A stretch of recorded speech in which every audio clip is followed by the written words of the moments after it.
Good morning, students. How are you? I hope all of you are fine. Today we are going to do our poem The Quarrel. This poem is based on the theme of relationship between siblings. So let us start with our poem. So students, look at this picture. Can you tell me what are they doing? Yes, they are fighting, they are quarrelling, एक दूसरे के साथ लड़ रहे हैं. देखो कैसे एक दूसरे के बाल खींच रहे हैं, टांगे मार रहे हैं, थप्पड़म थप्पड़ कर रहे हैं ना. तो ये दोनों कौन है? आपस में भाई हैं. भाई बहनों के बीच में लड़ाई होती रहती है ना. आपके बीच में भी होती होगी, होती है लड़ाई. क्या आप मुझे बता सकते हैं कि आपके बीच में किन चीज़ों को लेकर लड़ाई होती है? यस, कभी खाने को लेकर, खाने की कोई चीज़ को लेकर हो गई. कभी कहोगे कि फ़ैन चलाना है मैंने, और दूसरा भाई बोलेगा नहीं मेरे को तो एसी चलाना है, मुझे फ़ैन नहीं चलाना. तो कभी मम्मी आपको ज़्यादा प्यार करती है या मम्मी मुझे ज़्यादा प्यार करती है ना. तो इन चीज़ों को लेकर भाई बहनों में लड़ाई होती रहती है. तो जो आज हम पोएम करने वाले हैं वो पोएम द क्वार्रेल, वो भी इसी थीम पर बेस्ड है. इसमें भाइयों के बीच में या बहनों के बीच में या भाई बहनों के बीच में आपस में जो भी लड़ाई झगड़ा होता है और कैसे होता है लड़ाई झगड़ा, क्यों होता है, किन बातों को लेकर होता है, पोइट ने उसके ऊपर पोएम लिखी है. और अंत में ये भी बताया है कि उनका झगड़ा ख़त्म कैसे होता है. ठीक है. It is common for brothers and sisters to quarrel. हम सभी जानते हैं कि भाई बहनों का आपस में लड़ना बहुत आम सी बात है ना. आप लोग भी तो भाई बहन आपस में लड़ते होंगे ना. तो बड़ी कॉमन सी बात है, सभी भाई बहन लड़ते हैं. Although sometimes that may not be able to say why they quarrel. लेकिन कई बार तो ये बताना ही मुश्किल हो जाता है कि वो लड़ क्यों रहे हैं. बड़ी आम सी बात है, हमें पता ही नहीं कि क्यों लड़ रहे हैं वो. तो हम बता ही नहीं पाते क्योंकि लड़ाई इतने छोटे छोटे मुद्दों पर हो जाती है. बड़े पैटी इश्यूज होते हैं जिनके ऊपर भाई बहन लड़ते हैं. तो ये बताना मुश्किल हो जाता है कि वो क्यों लड़ रहे हैं. But how long do such quarrels last.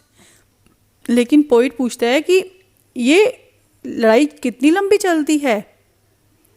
How do they and, भाई लड़ाई कैसे ख़त्म हो जाती है.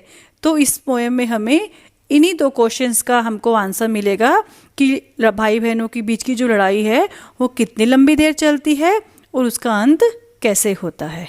ठीक है. तो चलिए फिर. The क्वार्रेल. Dear students, I am going to recite the poem. So listen carefully. And before I recite, all of you kindly open your books and take pencils in your hands. Okay? आप लोग भी मेरे साथ साथ recite कीजिएगा, इस poem को पढ़िएगा. I quarreled with my brother. I don't know what about. One thing led to another and somehow we fell out. The start of it was slight, the end of it was strong. He said he was right.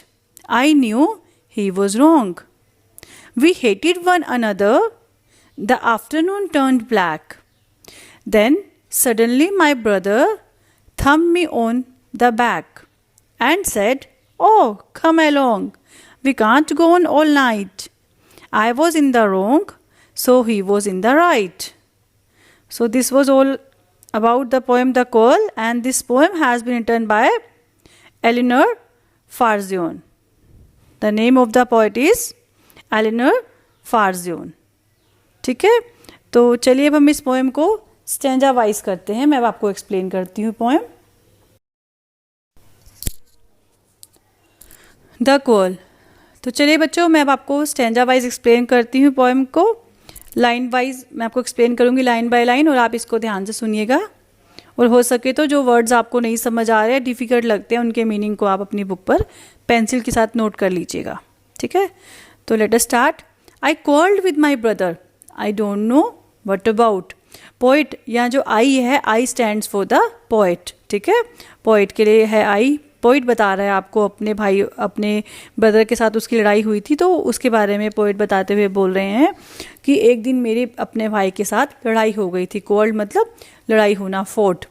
यहाँ क्वार्ल जो है वो second form है, इसलिए यहाँ पे second form fort लिखी है। अदरवाइज क्वार्ल फर्स्ट फॉर्म होती तो यहाँ पे आता फाइट, जिसका मतलब होता है लड़ाई। तो पोइट कहता है कि एक दिन मेरे भाई के साथ लड़ाई हो गई थी। आई डोंट नो व्हाट अबाउट, लेकिन किस कारण से हुई थी मुझे वो नहीं पता। One thing led to another and somehow we fell out. कहते हैं कि एक बात में से दूसरी बात निकलती जा रही थी। One thing led to another मतलब लड़ाई छोटी सी बात पे हुई, फिर मैंने कुछ कहा तो उसने और बात बोल दी, फिर मुझे गुस्सा आ गया तो मैंने कुछ और उसको गलत बोल दिया। तो करते करते लड़ाई बहुत ज़्यादा बढ़ गई और एक बात से दूसरी बात जो है निकलती जा रही थी और लड़ाई इतनी ज़्यादा बढ़ गई and somehow we fell out, और हम लड़ते लड़ते गिर गए। फेल आउट मतलब बाहर गिरना। The start of it was slight, जो लड़ाई है वो इट का मतलब फाइट, क्वार्ल कहते हैं जो लड़ाई थी उसका स्टार्ट तो बहुत स्लाइट सा छोटी सी बात पे स्टार्ट हुई थी। The end of it was strong, लेकिन ख़त्म होते होते लड़ाई बहुत ज़्यादा बढ़ गई थी। इसका जो एंड था वो बहुत ज़्यादा बढ़ गया था। He said he was right, वो कहता, वो कौन मतलब पोइट कहता है मेरा भाई कहता था कि वो ठीक है, लेकिन I knew he was wrong, लेकिन मैं जानता था कि वो गलत है।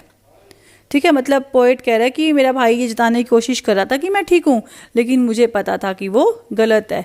हमारे भाई बहनों में भी तो ऐसा होता है ना, उसको लगता है कि वो ठीक है लेकिन हमें तो पता होता है कि वो गलत है। तो इस तरह से पोइट और उसके ब्रदर के बीच में भी लड़ाई हुई थी और पोइट कहता है कि मेरे भाई को लगता था कि वो ठीक है, लेकिन मैं जानता था कि वो गलत है। तो चलिए अब हम नेक्स्ट स्टैंजा करते हैं। वी हेटेड वन अनदर, कहते हैं हमारे बीच में लड़ाई झगड़ा इतना ज़्यादा बढ़ गया कि हम एक दूसरे से नफरत करने लग गए थे। हेट मीन्स नफरत करना हो जाता है ना, जब लड़ाई होती है भाई बहनों में, ऐसे बोलते हैं ना मुझे तुझसे नफरत है, मैं तुझसे प्यार नहीं करता, मुझे तुझसे नफरत हो गई है। तो पोइट कहता है ऐसे ही हुआ हमारे बीच में, जब हमारी लड़ाई इतनी ज़्यादा बढ़ गई तो हमें लगा कि हम एक दूसरे से नफरत करने लग गए थे। ठीक है। द आफ्टरनून टर्न ब्लैक, हमारी जो दोपहर है वो सारी काली हो गई थी। टर्न ब्लैक का मतलब खराब हो गई थी, अनप्लीजेंट टू हो गई थी, मतलब उसमें कोई भी अब खुशी नहीं रही थी।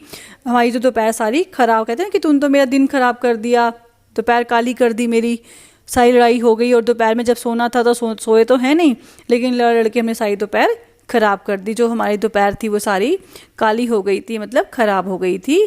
किस वजह से? हमारी लड़ाई की वजह से। देन सडनली माई ब्रदर थम मी ऑन द बैक, तभी जब लड़ाई हो सारी दोपहर काली हो गई तो मेरे भाई ने कुछ सोचा और सडनली अचानक से मेरे ब्रदर ने थम मी ऑन द बैक, मेरी पीठ पर थपथपाया। हिट कहते हैं ना, हाथ से थपथपाते हैं, थंप करते हैं, तो उसने मेरी पीठ पे थपथपाया।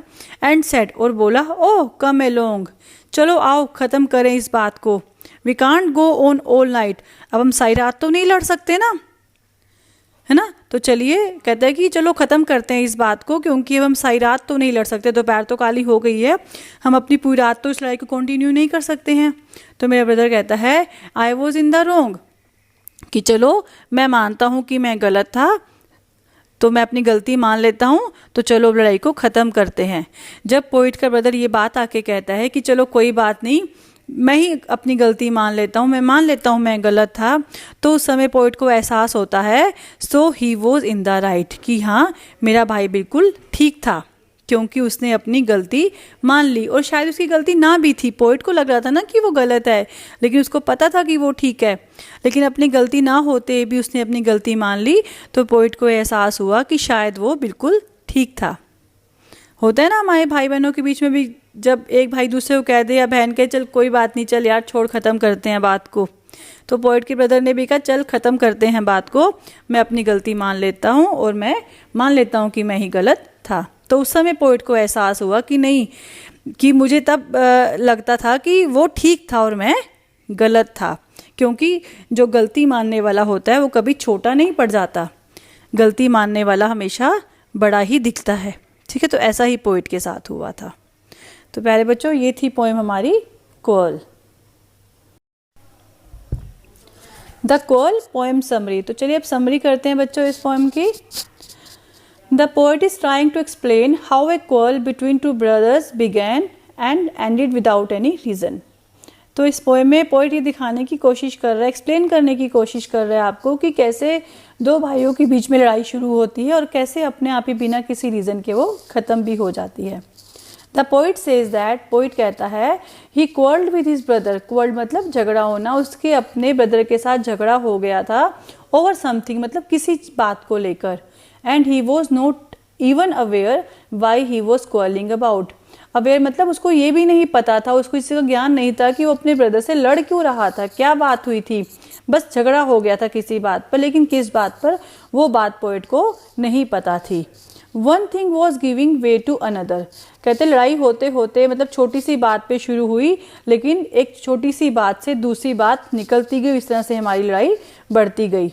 And while fighting both of them fell down, और बात इतनी ज़्यादा बढ़ गई कि वो हाथापाई करने पर आ गए, आपस में एक दूसरे को मारने लगे, और इस तरह से दोनों नीचे गिर गए। इनिशियली मतलब शुरू में, in the beginning it was a small पेटी इशू, शुरुआत में तो बहुत छोटा सा पेटी इशू था, पेटी also mean small, but gradually लेकिन धीरे धीरे इट बिकेम सीरियस, कि कहता है पोइट कि शुरू में तो लड़ाई का जो इशू था वो बहुत छोटा सा था, लेकिन धीरे धीरे ये बहुत ज़्यादा सीरियस गंभीर मुद्दा बन गया। The poet was claiming to be right, poet जो है वो कह रहा था, क्लेम कर रहा था इस चीज़ का कि वो ठीक है। वेयरएज एट हार्ट, जबकि दिल ही दिल में वह जानता था, he knew that he was wrong, कि वो गलत था। Both of them didn't like one another, दोनों एक दूसरे को पसंद नहीं करते थे। इन द आफ्टरनून, और दोपहर को, समथिंग वेंट रॉन्ग, कुछ गलत हुआ। देन सडनली, तभी अचानक से, his brother hit him on the back, तभी अचानक से उसके ब्रदर आया और उसने उसकी पीठ पर हिट किया, थंप किया। And asked him to come along, उसने कहा और उसको अपने साथ आने के लिए कहा, लड़ाई ख़त्म करने के लिए कहा। As it is not possible, क्योंकि ये पॉसिबल ही नहीं था और ना ही ये राइट था, और right to linger the issue throughout the night, की बात को रात भर बढ़ाया जाए, मतलब सारी रात लड़ाई तो की जाए, पॉसिबल ही नहीं था कि रात भर भी लड़ते रहे, और ना ही ये ठीक बात थी कि लड़ाई को कंटिन्यू रखें। तो उसका ब्रदर जो है पोइट का, उसकी आता है, कमर पीठ थपथपाता है, हिट करता है और कहता है कि चलो तुम आओ, हम इस मुद्दे को ही ख़त्म करते हैं, लड़ाई को हम यहाँ पर ख़त्म करते हैं।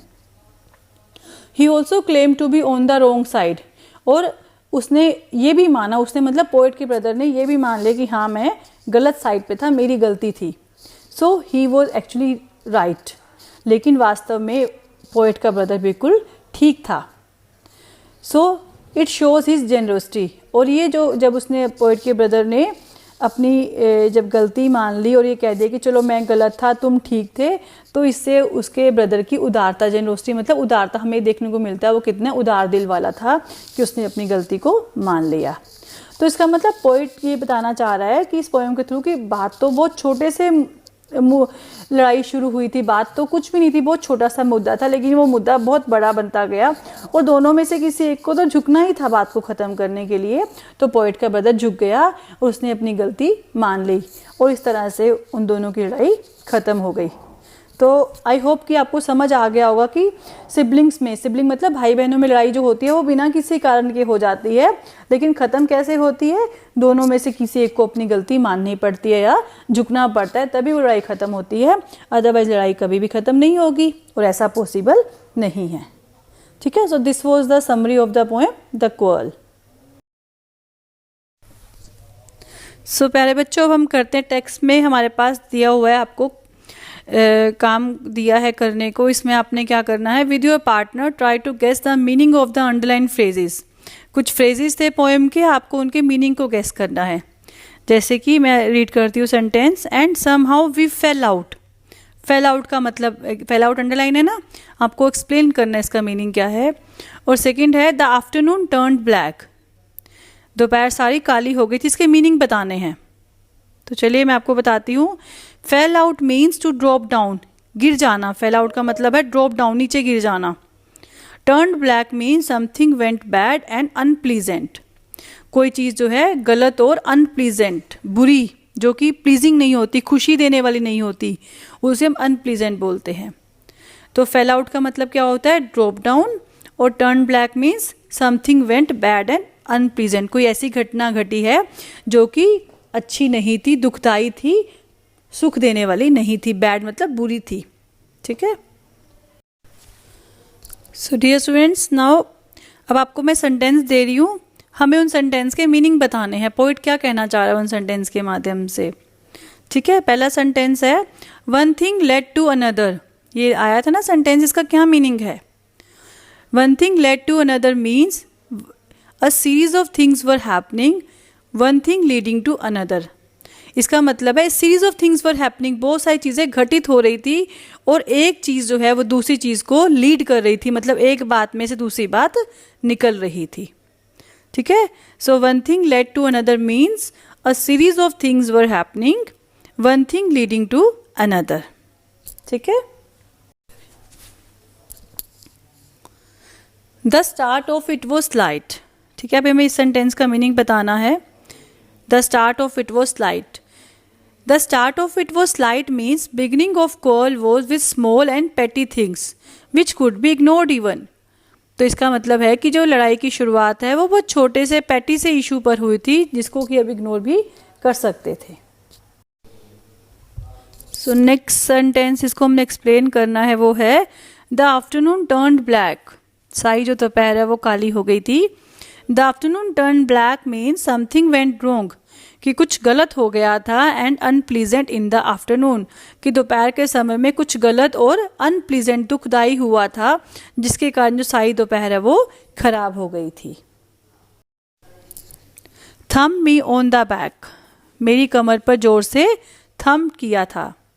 थम me on the back means hit me heavily on the back. इसका मतलब ये है कि पोएट के ब्रदर ने पोएट की कमर पर बहुत जोर से आकर हिट किया था। So dear students, this was all about your poem the क्वल।